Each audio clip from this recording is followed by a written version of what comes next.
Well, unless you've been living under a rock at this point, you've seen the news. The final college football playoff under the 4-team format was released earlier today.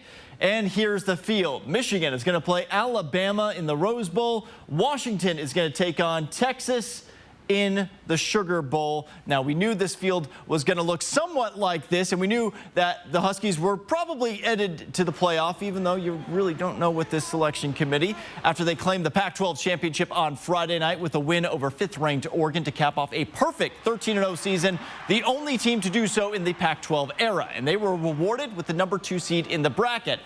However, the location of this semifinal a little puzzling because it's basically a road game against Texas. Their campus is just 500 miles away from the Superdome. Meanwhile, the two teams further east get to go play in the Rose Bowl, so something fishy smells here. And you do get the sense that there's at least a little disappointment on the Husky side of this.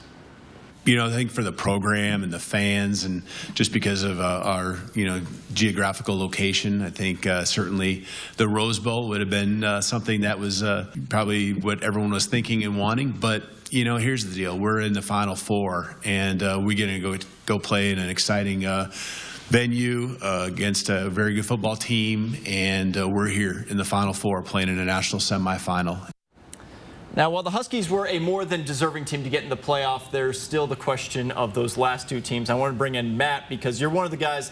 This is a storyline that everyone is talking about today. Your Florida State Seminoles snubbed from this final year of the 4-team format.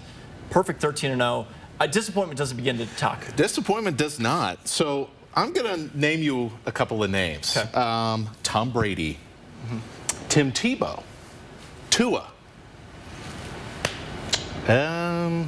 Yeah, we'll just look at those. Right. What do these people all have in common? They were backup quarterbacks that made a very important contribution to their team winning a championship. In one way or another, the fact that 13 random people decided that because Florida State's quarterback snapped his leg and that the backup quarterback's not good enough and you're not entertaining enough, and it just all feels like if you're not in the SEC or Big Ten, you don't matter. Yeah. And that is disappointing, and I know there's a lot of Cougar fans that probably feel the same way right now. Definitely feels like the SEC got a favor here today. Yep. Also a good reminder that Ohio State got a little bit of a bump there in 2014 when they were down to their third string. Oh, yeah, that's who I forgot, Cardale, yeah.